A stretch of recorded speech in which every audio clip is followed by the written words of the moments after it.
மதுரை மாவட்டம் பசுமலையில் தனியார் மண்டபத்தில் திமுக சார்பில் நாடாளுமன்ற தொகுதி வேட்பாளர் அறிமுக கூட்டம் நடைபெற்றது. இதில் திமுக சட்டமன்ற உறுப்பினர் தளபதி கலந்து கொண்டு உரையாற்றினார். பின்னர் தொண்டர்களுடன் பேசிய அவர், மக்களவைத் தேர்தலில் 1,40,000 ஓட்டு வாங்கி வெற்றி பெற்றோம். ஆனால் தெற்கு தொகுதியில் வெறும் 450 ஓட்டுகள் மட்டுமே கிடைத்தது. அது கொஞ்சம் கஷ்டமாக இருந்தது. இந்த முறை தெற்கு தொகுதியில் நீங்கள் தான் கொஞ்சம் பாடுபட வேண்டும். ஆனால் உங்களை பார்த்தால் தான் பயமாக உள்ளது என்று திமுக சட்டமன்ற உறுப்பினர் தளபதி தொண்டர்களுடன் நகைச்சுவையாக பேசினார்.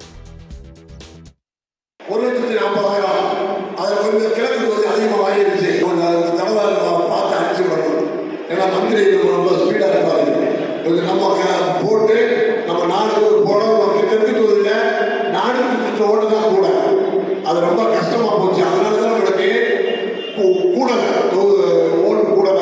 மற்றதான் 27,000 30,000 வந்துச்சு 4 தொகுதி. அது ஒண்ணு மட்டும். அதனால தெற்கு தொகுதியில நீங்க தான் கொஞ்சம் பாடுபடணும். அவங்க